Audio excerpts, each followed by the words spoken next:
สบายดีท่านผู้ชมพอดีเขาก็มาฮอดครึ่งทางเนาะการเดินทางเขาจะไปเซปูนพอดีได้บรรยากาศลงมาถ่ายเอา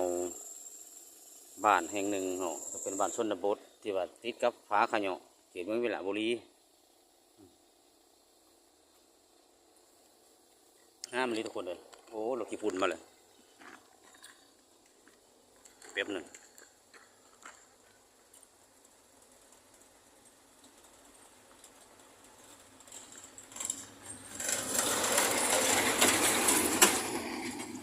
โอ้โหสุดยอดฝุ่น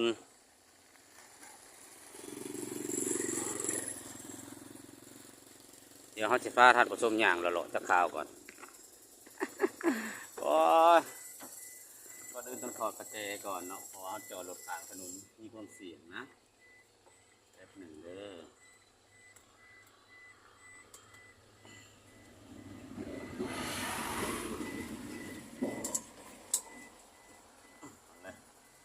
ถอดกระเจรถก็ไม่ได้บานมันจะถ่ายเอาธรรมชาติ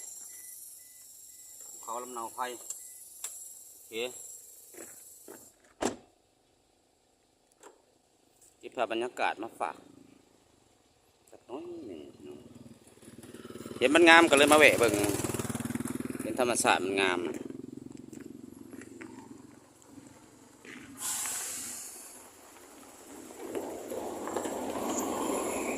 ขนาดในชนบทยังมีรถเมล์เลยนะทุกคนเลย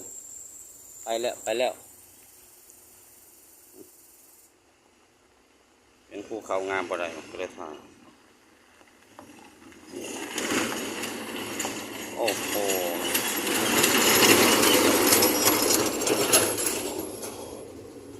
หินลึก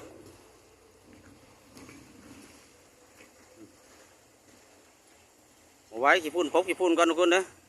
เดี๋ยวพบกันใหม่คลิปหน้าเด้อบ้านเรือนเขาเจ้างอยอยู่ทั้งอันน่ะซ่านเขาผักแหน่โอเคไว้พุ่นขบวนรถยังมาเลยฮะ